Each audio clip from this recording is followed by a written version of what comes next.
Hi class, we are on to chapter 4.7. We're going to talk about logarithmic scales today. This is the last section in chapter 4. This is some more word problems just like the last section. However, things are a little bit different. So instead of exponential functions, we're basically going to be working with logarithmic functions. Okay, so log scales are pretty important.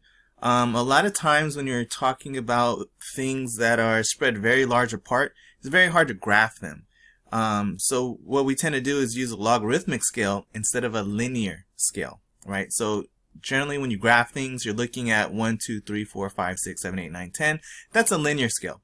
But if you were to graph something like the distance of the planets away from the sun, you're going to want to use a logarithmic scale because the distances of the planets get further and further and further away from the sun as you get to the planets on the outer rim of the solar system, right? So for instance, Mercury, Venus, Earth, they're relatively close together compared to the distances between let's say like Saturn and Jupiter, right? Or like Pluto, for instance, if that's even still considered a planet. So once you get further out, the planets are even further away from each other than they are when they're close to the sun. So we would use a logarithmic scale on something like that. Okay, so let's talk about this a little bit. So a logarithmic scale is a way to relate powers of a base, generally base 10, to linear growth. So we're looking at things that get much larger away in scale to we kind of scale it down to a 1, 2, 3, 4, 5 kind of system. Very similar to when we are looking at powers of 10 in terms of scaling distances, right? Like micrometers, meters, centimeters, things like that. They all change by powers of 10. So again, generally use base 10 for log scales. That can change. We can use base 2 depending on if what we're looking at. Like computers, they use base 2 for memory, right? Each power of 2 scales up. We basically keep doubling our memory power every time we move up one scale. So for today, we're going to look for base 10. So this generally means that for every value of 1 that we increase on our number line, on our linear scale, we're actually increasing by a power of 10, right? So a value of 3 on the log scale is not 2 more than a value of 1. It's actually 100 times larger than a value of 1 on a logarithmic scale. Okay, so 3 minus 1 has a distance of 2, but if we're going up by powers of 10, that's 10 times 10 or 100, right? So 10 to the third versus 10 to the 1 is a difference of 10 squared, or a power of 100. Okay, so let's talk about this in terms of a pH scale, right? So the pH scale is a measure of acidity of a liquid, right? The way that we measure acidity is by the hydrogen ion content. What we consider neutral on the pH scale is a value of 7. Okay, 7 is considered not what we call basic or acidic. It's neither. It's the middle of the scale, what we generally would call 0. However, pH scale goes from 0 to, I think typically it's like 12 or 14. Okay, it can obviously go larger than that, but it doesn't make sense to. Okay, because it's going by powers of 10. So 7 is considered neutral. Okay, anything above neutral is basic. Okay, or what we call alkaline. So alkaline water is actually more of a base than a neutralized type of water. Anything below 7 is what we call it, consider acidic. Things like lemons, citric acid, things like that. Okay. pH is determined again by this symbol, right? H plus. H plus is the symbol for a hydrogen ion. A hydrogen ion is basically just a proton. Okay. Hydrogen is a proton in the nucleus surrounded by an electron.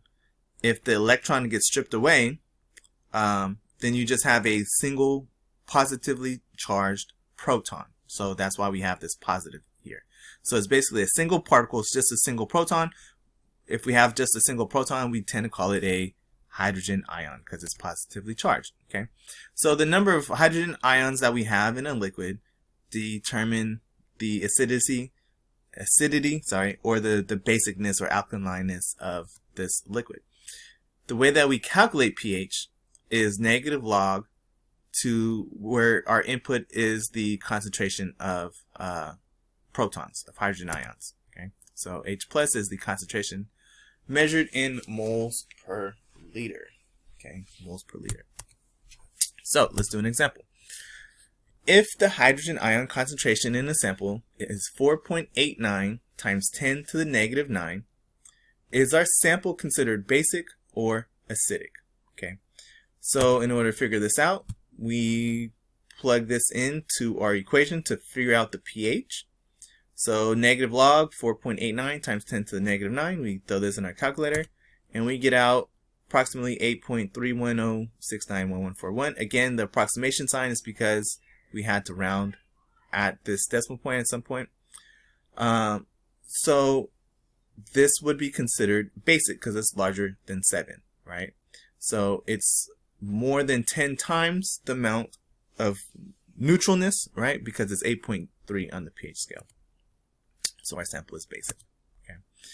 Let's say that we work for a manufacturer, and this manufacturer needs hoses that are resistant to fluids that have a pH of 9.5. So maybe they are, running fluids through these hoses. Maybe it has to do with cars. Maybe it has to do with medical equipment. Who knows what they're using these hoses for? But whatever liquid they're pumping through them is basic, and it needs to be able to contain a liquid that has a pH of 9.5. Otherwise, possibly these hoses will get eaten up and will disintegrate. That probably wouldn't be too good. So we want to know what is the ion concentration limit for the hoses needed for this manufacturer. So we're given the pH value. We don't know the ion concentration, so the setup looks like this. We need to solve for this H plus, this proton concentration. So we know this is log base 10. So we can either, we basically just raise both sides to the power of 10. So this turns into 10 to the negative 9.5 because we can move this negative over. So base 10 to 9.5 equals the hydrogen ion concentration. Plug this into our calculator, and we get 3.16288 times 10 to the negative 10. Okay, so now let's talk about the Richter scale. So the Richter scale is a way that we model the magnitudes of earthquakes.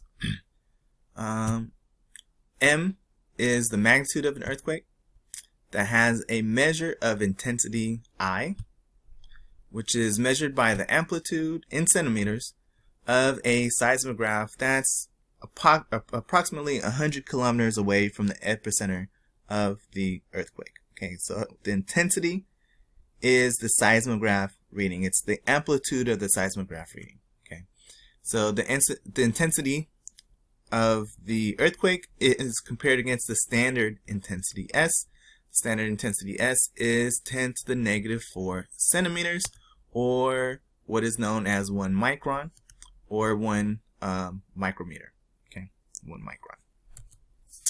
So our formula for modeling the magnitude of an earthquake is log of the intensity over the standard intensity, which we can simplify to be I over 10 to the negative 4, right? The intensity over 1 micron. So as an example, let's look at the Loma Prieta earthquake. So for those of you who don't know, I'm based out of San Francisco, so I tend to use things that are common to the Bay Area. So one of those things is the Loma Prieta earthquake, which happened in San Francisco. It was during 1989 during the World Series between the Oakland A's and the San Francisco Giants, the two major teams in the San Francisco Bay Area. This actually caused the collapse of one of the sections of the Bay Bridge. Okay, this earthquake had a magnitude of 6.9. We want to know what was the intensity of the Loma Prieta earthquake on the seismograph. So basically it's asking what was the amplitude of the seismograph reading. So have you ever seen a seismograph reading? It just looks like a little needle on a piece of paper, and it scratches up and down, back and forth. And so the intensity is basically the height of the needle from the baseline. Okay, so we set up our equation. It's 6.9 equals log I over 10 to the negative 4, right? Our I over S. We don't know I, so that's what we're trying to solve for. So to solve this, we would basically raise both sides to the power of 10, which will get rid of this log. Or you can just think about this as log base 10 and put it into exponential form, right? So it'll be 10 to the 6.9 equals our I over 10 to the negative 4. In order to isolate I multiply both sides times 10 to the negative 4. Okay. Notice we have the same base, so we get to add our exponents. So this turns into 10 to the 2.9. So when I plug this into my calculator, I get a reading of 794.3282347.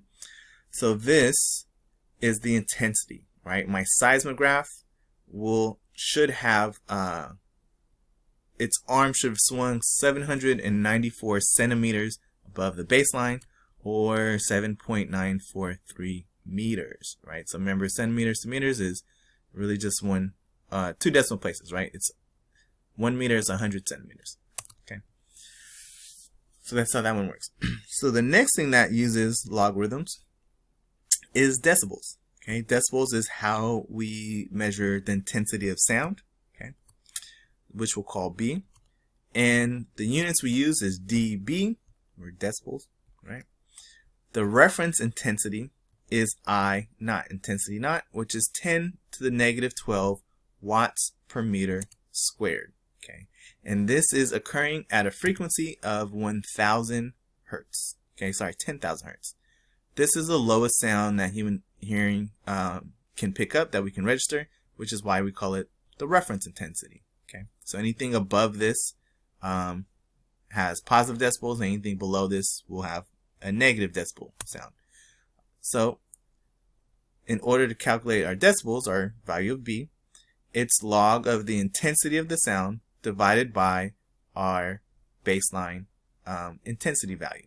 Okay, very much so just like we use for earthquakes. Okay, we have our intensity over our baseline, which we're calling the standard intensity for earthquakes. Here we're going to have the same thing.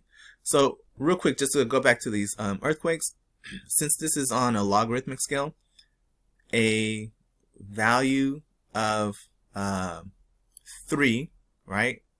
An earthquake of magnitude 3 is 1,000 times, right? 10 to the third, 1,000 times larger than an earthquake of magnitude 1, right? So whenever you see like, oh, it's only a 4 point something compared to a 3 point something, that's actually 100 times larger.